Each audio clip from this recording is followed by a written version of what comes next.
देखिए, एक तो पहले कल की घटना आप सबको ध्यान में है। कल जब अमीषा को जहाँ वो लॉज में रहती थी वहाँ से पुलिस 2-3 गाड़ियाँ ले करके उनको उठा करके ले जाती है, अकारण नहीं, कुछ बताए नहीं।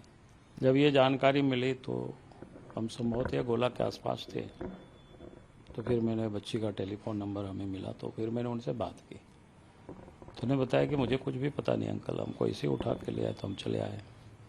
हम बोले कहाँ पर हो, तो बताया कि महिला थाना में ले आया कोतवाली, और 1.5-2 घंटा से हम बैठे हुए, कुछ बता ही नहीं रहा है क्यों लाया है। तो हमने कहा कि तुम वहीं रहो, हमें आने में देर होगी लेकिन मैं लोगों को भेजता हूँ। तब फिर रांची के मेयर रोशनी खालको जी से मैंने बात की और उनसे मैंने कहा कि ऐसे ऐसे लड़की को लोगों ने लॉज से उठा के ले गया है महिला थाना, और अभी एकदम अपराधी की तरह लगता है कोई बड़ा क्रिमिनल है, इतनी गाड़ी से फोर्स आ करके। तो जा करके उनको देखना, ऐसा नहीं कि पुलिस उनको टॉर्चर करे, तो दहशत पैदा करने के लिए क्या ही है। फिर जैसे मैंने उनको बताया तो रोशनी खालको जी वहाँ पहुँचे हुए थे। फिर हम 1-1.25 घंटा विलम्ब से पहुँचे और जा करके फिर वहीं बैठे। फिर मैंने पुलिस को पूछा भी कि भाई आपने क्यों लिया है। बोला कि नहीं ऐसे ही पूछताछ के लिए पुराना केस है वगैरह वगैरह। हमने कहा कि भाई देखो, इतना भोले भाले मत बनो, पुराना केस भी था तो इनका कहाँ सदर थाना में, लेकिन उनको उठा के कहाँ ले आया, कोतवाली थाना। तो आप समझ सकते हो कि उनकी मंशा क्या थी। और लगभग 4-5 घंटा थाना में उसको रखा, जो कि 3 घंटा तो 2 घंटा तो करीब करीब हम ही वहाँ बैठे रहे। और जब हम बैठे रहे तो फिर पुलिस बताते रही पूछताछ करके हम लोग छोड़ देंगे, लेकिन पूछताछ करके छोड़ा नहीं, बल्कि उनको गाड़ी में बिठा करके चुपचाप, शायद आप लोग भी कल रहे होंगे, हमें तो बताया तक नहीं गया कि हाँ लोग बच्ची को हम लोग छोड़ दिया, हमसे एक बार भेंट भी करा देता, नहीं कराया। तो समझ में आया कि मानसा क्या है। तो अभी रात में फिर एसपी से मैंने बात की, तो एसपी बताया कि नहीं बच्ची का थोड़ा, बताया कि चेस्ट में पेन हो रहा है, तो इसलिए हम लोग कौन होटल है एसएन यादव के अस्पताल हम लोग ले गए। फिर हमने जिला अध्यक्ष रोशनी जी सबको कहा था, तो वो लोग फिर वहाँ चले गए, फिर बाद में उसको छोड़ भी दिया। लेकिन आप सोच सकते हो किसी एक बच्ची को, क्योंकि परसों वो सारे लोग पुतला दहन में बच्चे लोग शामिल थे। सरकार की ये जो जॉब बेचने का जो काम कर रही है, जयपाल स्टेडियम में भी वो सारे बच्चे लोग धरने पर थे, जुलूस में भी थे, और फिर इस प्रकार की उठा करके ले जाना, पुलिस जाना उनके घर में, तो यानी एक प्रकार से टेरर पैदा करना, टेरर पैदा करना। ये तो कल की घटना हुई। और आज सवेरे सवेरे बोकारो जिला की बच्ची है प्रतिमा कुमारी, उन्होंने हमको टेलीफोन किया और उन्हें अपनी आप बीती ऐसी ऐसी घटना बताई। बोले कि हम तो डर से छुपे हुए हैं। हमें लगे तुम बेटा डरो नहीं,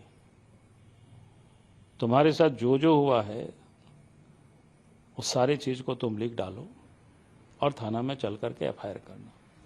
तुमको अगर डर लगता है तो मैं साथ में रहूंगा, लेकिन डर के ऐसा नहीं जीना है, लड़ना है बुराइयों के विरोध में।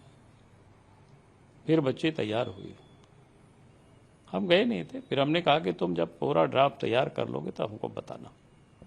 फिर शाम में टेलीफोन की कि नहीं मैंने पूरे तैयार कर लिया है। और तब बच्ची को मैंने कहा कि तुम कोतवाली थाना पहुंचो, मैं आता हूं।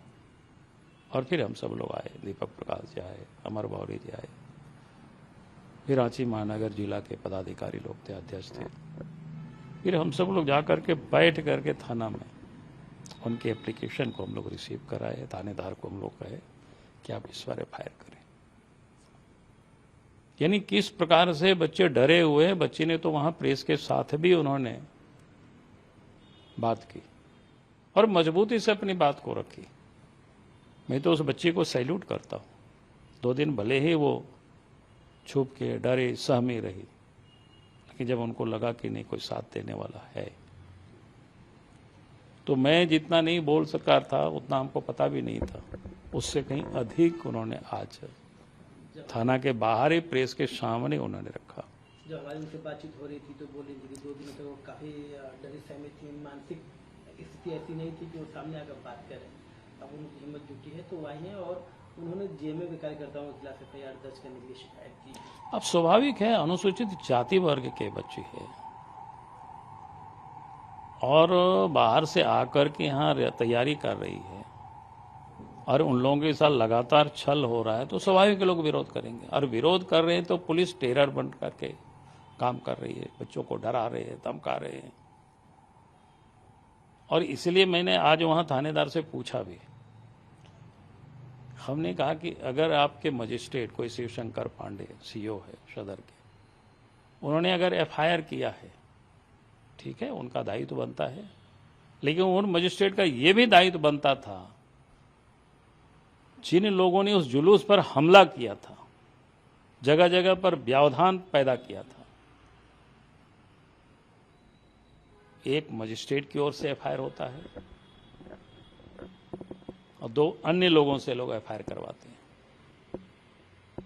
अन्य लोगों की बात हम थोड़ी देर के लिए छोड़ भी रहते हैं, अन्य कौन है वो भी पता है सबको। कोई सब महिला वर्मा है, वो तो जेएमएम के वर्कर है, थोड़े दिन के लिए हम लोगों के पास भी आई थी, इसलिए मैं जानता हूं उनको। तो समझ में आ सकता है जेएमएम के लोग कर रहे हैं। लेकिन ये सरकार, ये तंत्र किस प्रकार से वेंडिक्ट होकर के आंदोलनकारियों अपने हक के लिए लड़ रहे हैं, उन लोगों के ऊपर केस कर रहे हैं। लेकिन वही मजिस्ट्रेट जो उस जुलूस में सरकार की जो पुतला दहन के लिए वहां छीना झपटी कर रहे हैं, वहां मारपीट कर रहे हैं, वहां गुंडागर्दी कर रहे हैं, उन लोगों के ऊपर मजिस्ट्रेट केस नहीं करते। क्या दर्शाता है? ये तो बच्चों में आतंक पैदा करना ही चाह रही है ना। इसलिए मैंने आज कहा भी है वहां पर, और कल मैं जाऊंगा भी उस मजिस्ट्रेट के पास और उनसे हम पूछेंगे उनको कि आपने उन गुंडों के ऊपर एफआईआर क्यों नहीं किया। पुतला दहन के लिए जो लोग जा रहे थे, आप डिप्यूट थे मजिस्ट्रेट,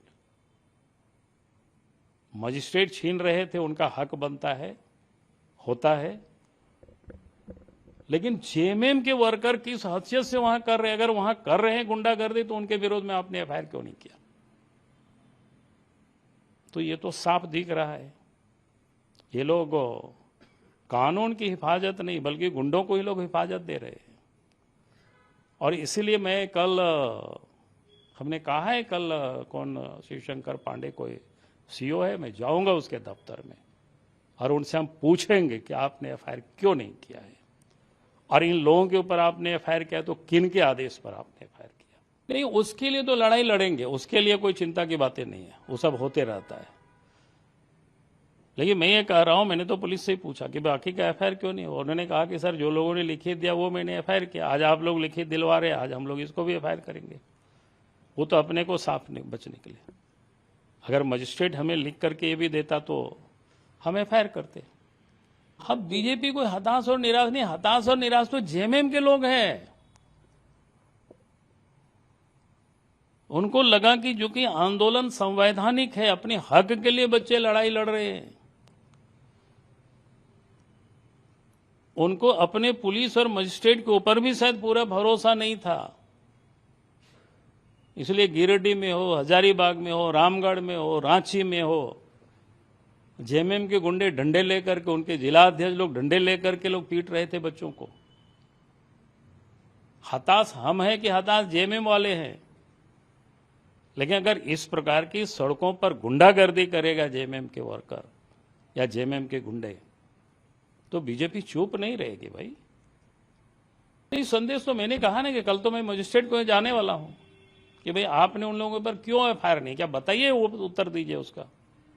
और जरूरत पड़ेगा तो हमने कहा कि उन लोगों के ऊपर एफआईआर नहीं करेंगे तो फिर सड़कों पर हम उतरेंगे, आंदोलन करेंगे। फिर प्रशासन मजिस्ट्रेट को जितना केस करना है करे, क्या दिक्कत है? नहीं, उस पर तो मैं नहीं कहूंगा, वो तो अदालत में चल रहा है मामला। लेकिन यहां तो साफ दिख रहा है भाई, जितना भी एग्जाम हुआ है, जितना भी सर्विस हुआ है, लगता है जितना भी वैकेंसी जो सर्विस है बहाली हुई, आधे से अधिक तो उन्होंने पैसे पर बिछाए। अब बेचारा को अगर कोई कहे कि इनको सबूत दीजिए, लड़के कहां से सबूत दे पाएंगे? गड़बड़ी होने का अनेकों तथ्य है, एक एक एग्जाम का तथ्य है। लड़के तो इतना ही बता पाएंगे कि भाई इस प्रकार की गड़बड़ी हुई, एक साथ रिजल्ट नहीं दिया गया, एक साथ कट ऑफ मार्क्स नहीं बताया गया, पार्ट पार्ट में इंटरव्यू साक्षात्कार लोगों को बुलाया जा रहा है। ये तो साफ दिख रहा है भाई गड़बड़ कर रहे हैं। और अब तो ये भी पता चल रहा है जो जीपीएससी के मेंबर थे उनके पीए के यहां पूछताछ होती है, कैसे डील हो रहा था। जीपीएससी के एक मेंबर अनिमा हंसदा, उनका बयान आया है जो इंक्वायरी, जो आप लोगों ने भी छापा दिखाए होंगे। जब वहां गड़बड़ी हो रहा था उसके लिए उन्होंने नाराजगी जताई थी चेयरमैन के समझ में।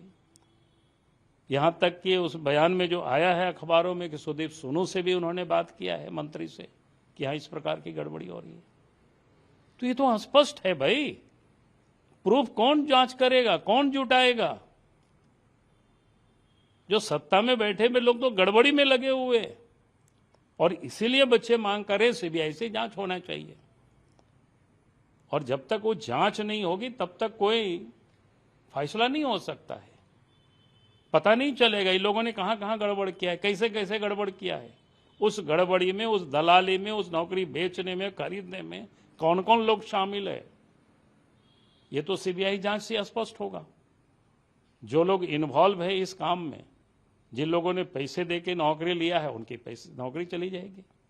जिन लोगों ने पैसे दे करके नौकरी बेचा है वो लोग जेल जाएंगे। जिन लोगों ने इस गड़बड़ी करने में सहायक रहे हैं वो सारे लोग पकड़े जाएंगे। इसलिए तो हम लोग कह रहे सीबीआई जांच हो। जो बच्चे वास्तव में मेहनत करके अपने मेरिट से पास किया है उनको कुछ नहीं होने वाला है। इसलिए बाकी बच्चों को भी कहते हैं बाकी आपको चिंता करने की जरूरत नहीं है। अगर आपने मेहनत करके पास किया है, पढ़ाई लिखाई किया है, पैसे से आपने नहीं खरीदा है, तो आपको कोई चिंता करने की जरूरत नहीं।